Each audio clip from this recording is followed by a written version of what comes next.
Hi there, welcome to another edition of Gaming Memories. As the saying goes, imitation is the sincerest form of flattery, and there's no doubt that in the early days of 8-bit computing there was a hell of a lot of flattery going on, with the vast majority of games being released at that time being clones of the popular arcade games of the era. The BBC Micro was no exception. As you'll see from some of these magazine scans I'm showing on screen, barely a month went by without a number of arcade clones being released. It may have been seen as quite a serious machine by many, but the Beeb was well suited to arcade clones.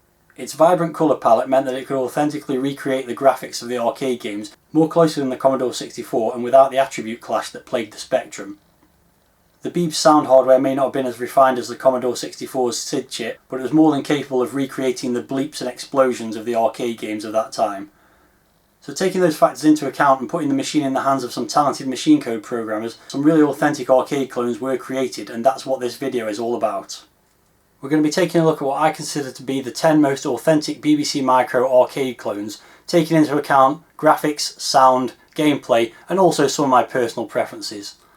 Before that though, I want to mention this book that I received last year as a Christmas present. If you're a fan of the BBC Micro or want to find out more about it, I really recommend checking out Acorn: A World in Pixels. It's a massive hardback book, as you can see here, beautifully presented in full colour, featuring interviews with many programmers from back in the day, overviews of all the classic BBC Micro games, with screenshots and beautiful artwork from many of the game's covers. And it features lots of information about many of the games I'm about to talk about. There's a special edition of the book coming out in the near future, so if you're interested in picking that up, I'll put a link to the publisher's website in the video description. So let's now get on with my list of the 10 most authentic BBC Micro arcade game clones. Let's start with a few honourable mentions. With so many arcade clones to pick from, there are many decent efforts that didn't quite make the cut for my top 10, and these are the ones that came closest. Firstly, there were several very good Defender clones released on the Beeb, the best being Alligator's Guardian and Acorn Soft's Planetoid. Both games have the graphics and sound from the 1981 classic recreated almost perfectly, and the chaotic gameplay is there too. Unfortunately, so are the complicated controls, and just like the arcade original, I'm not a fan of the games due to how hard it is to move your ship around and deal with the many enemies thrown at you.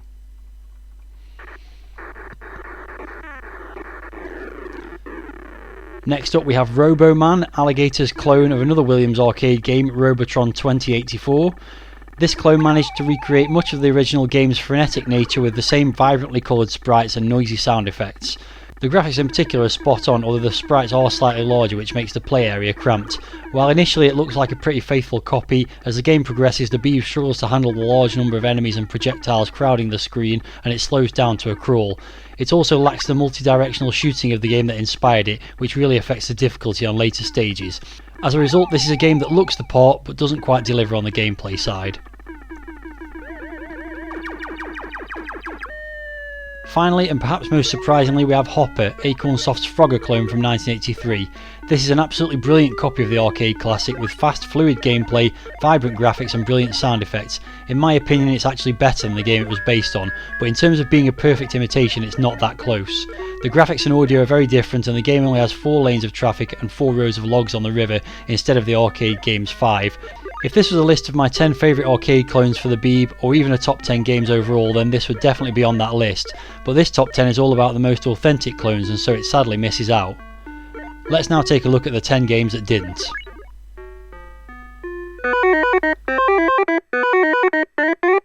Kicking the list off in 10th place is Snapper, released by Acorn Soft in 1982.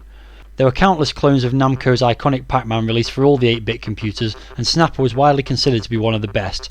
Programmed by Jonathan Griffiths and released as one of the launch titles for Acorn Soft, this was probably one of the first games many people played on the BBC Micro, and it was certainly a firm favourite in our household. The initial release of the game had character designs that were so close to Pac-Man that Atari Soft, who owned the rights to an official conversion, threatened Acorn Soft with legal action unless their version was withdrawn and re-released with the characters changed.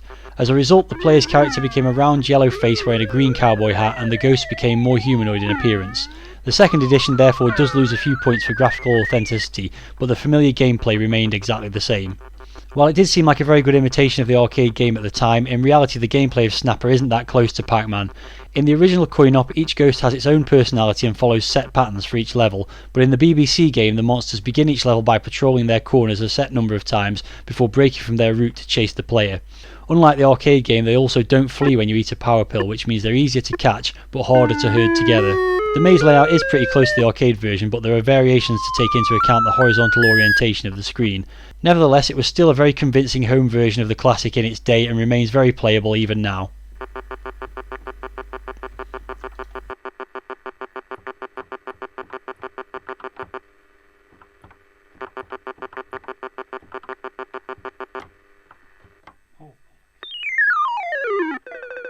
At number 9 we have Death Star, published by Superior Software in 1985. This clone of Williams' 1982 arcade game Sincerest was originally going to be published by Atarisoft as an official port.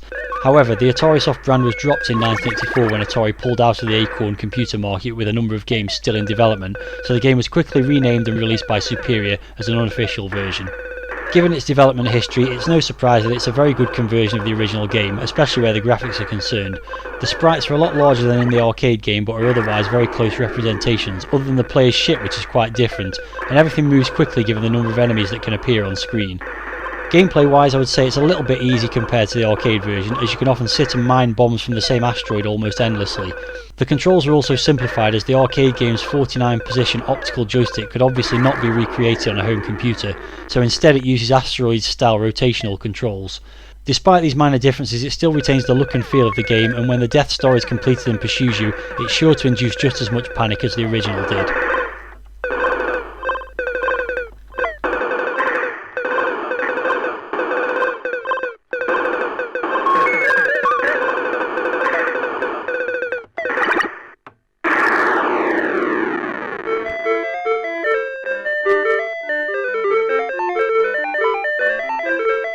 At number 8 we have Arcadians, released in 1982.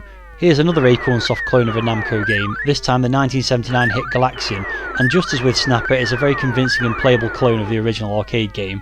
The graphics are almost identical except for a slightly different design for the player's ship, and the iconic sounds of the arcade version are also recreated near perfectly. Gameplay wise, it would be hard to get this one wrong, and sure enough it does the job well, though the difficulty curve is probably a little steeper than Namco's original. A couple of embellishments have been added, including a nice little jingle when the game starts, a ranking displayed on screen while you're playing, and a high score table. I used to play this a lot when I was a kid, and while I wouldn't consider Galaxian to be one of my favourite arcade games, this is undoubtedly an excellent clone of it. The game was programmed by Nick Pelling, who went on to develop Zalaga, a clone of Galaxian's sequel Galaga, before creating the beloved BBC Micro games Frack and Firetrack.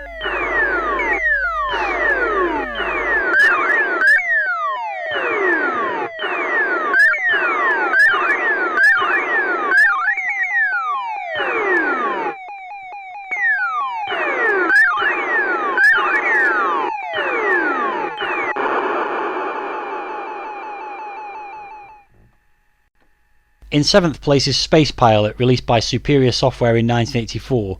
Konami's 1982 shooter Time Pilot is a game I never played when I was a kid, but it's become a firm favourite since I discovered MAME in the late 90s. The slick multi-directional scrolling, variety of enemies and smart scoring mechanics make it a brilliant arcade game, and this clone copies almost all those aspects very well. The graphics in particular are almost identical, and although the control of the player's craft is slightly altered, the overall gameplay is very close to the original. The sound effects are a little disappointing though, and the bonus multiplier for collecting the parachutist is not quite right, but nevertheless this is a more than adequate recreation of a really enjoyable game. It was co-programmed by Peter Johnson, who had become one of the most prolific coders for the Beeb, reusing this game engine for the aforementioned Death Star and producing other arcade clones such as Q*bert and Wallaby. He also performed several official arcade game conversions for the system, including Arkanoid, ER Kung Fu and Crystal Castles.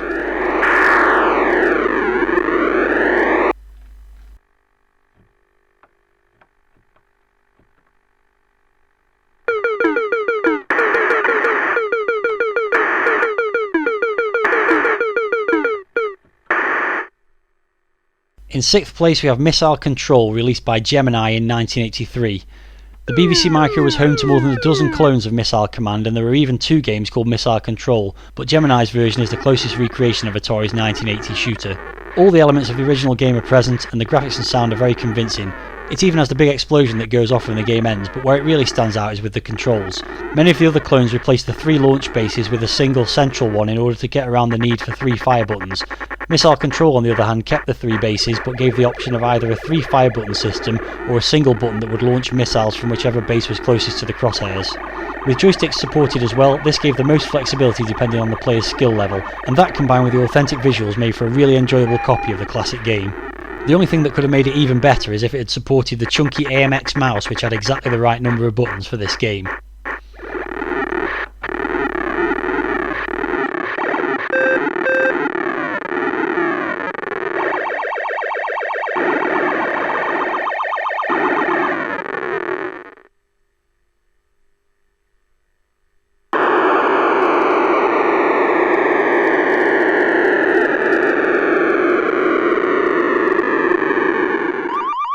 At number 5 we have Skirmish, published by Godax in 1988.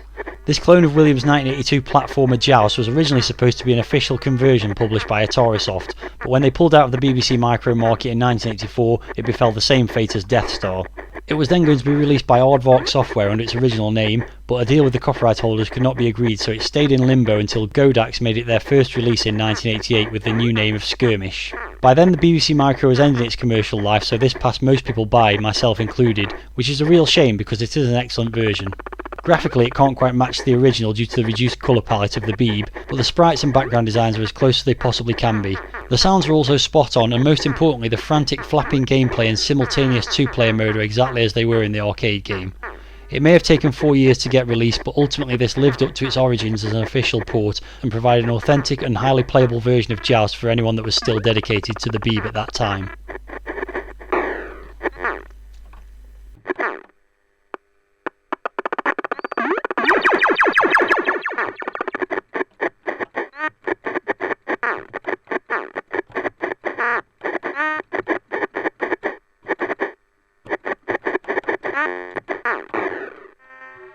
In 4th place we have Kicks with a K, released by Superior Software in 1986. This clone of Kicks with a Q was released a good 5 years after the arcade game it was based upon. It was never released as a standalone title, instead being published on the Superior Collection Volume 2 compilation as a new game. Other clones of the game such as Styx and Frenzy had been released on the Beeb earlier, but none of them really captured the essence of Taito's game like this one did. Programmer Alwyn Adolph recreated the look and feel of the game perfectly and simplified the controls by having a single key for drawing a line, which does a slow line if held down and a fast one if released. Keyboard controls also make it easier to be precise than using a joystick, though the frustration of being zapped by the erratically moving sparkler still remains. Overall, it's a very faithful copy of a simple looking but fiendishly challenging game, which I never actually knew was an arcade clone when I played it in the mid-80s.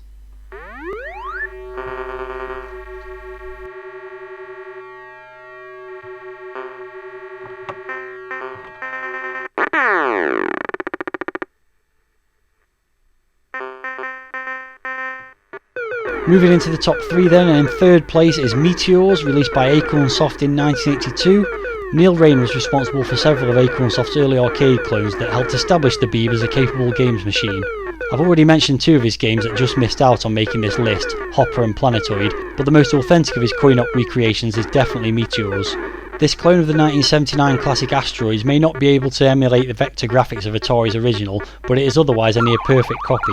Graphically, it recreates all the recognisable elements of the arcade game, but without the constraints of a black and white monitor, some splashes of colour have been added, which helps you discern between objects more clearly.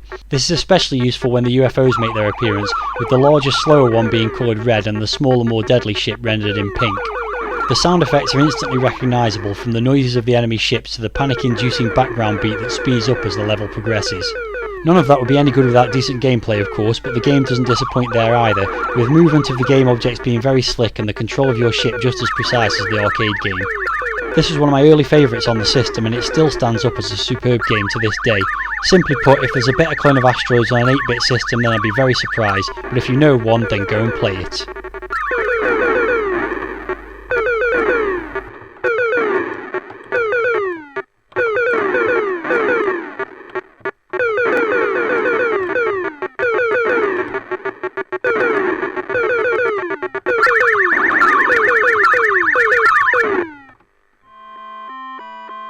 In 2nd place we have Carousel. This 1983 game is yet another Acorn Soft arcade clone, this time copying Sega's 1980 fairground shooter Carnival, and once again it's an almost perfect recreation of that game. The screen layout is slightly compressed to fit the horizontal screen orientation compared to Carnival's vertical monitor, but that has very little bearing on the game. The graphics have the same vibrant colours as the original game, and while there are very minor differences in the design of the animal sprites that parade across the screen, they are so similar that only a very keen eye would even notice them. The sound effects and music are also indistinguishable from Sega's game, with the jarring background tune being just as irritating. Once again though, it's in the gameplay that this clone really shines. On first glance it may appear to be quite simple, but Carnival has a number of complex scoring mechanisms, including the bonus letters and rotating pipes at the top of the screen, and all of these are recreated faithfully in Acorn Soft's clone. It even has the bear shooting bonus stage between levels, albeit with slightly less comical animation. I'm quite surprised this came out as high as it did, as I've never been a huge fan of this game in its original form, but there's absolutely no doubt that it's one of the most faithful copies of an arcade game in the BBC Micro's library.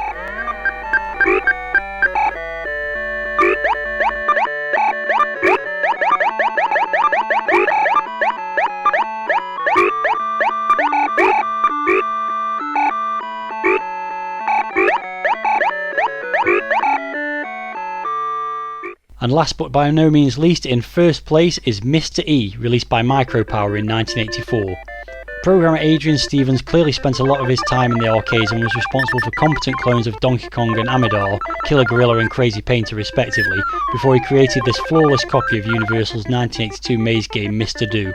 Every aspect of the game is recreated as faithfully as the BBC Micro can manage, with the layout of each screen identical to the original game. The graphics make use of the Beebs 8 colours amazingly well and are almost indistinguishable from the coin-op version, while the memorable sounds and music are also mimicked perfectly. Even little touches like the 500-point bonus for collecting a group of 8 cherries in sequence are present, along with all the game's different scoring mechanics. Stevens even simulates the vertical monitor orientation of Mr. Do in his imitation, and the only thing it's missing is the intermission screens that appear every few levels in the arcade game. As always, gameplay is what matters most, and this plays just as well as the original, with fast and addictive action that is lots of fun. This was another game that I played all the time during my childhood years, and it still holds up today as one of the greatest unofficial arcade conversions ever made, comfortably sitting at the top of this list.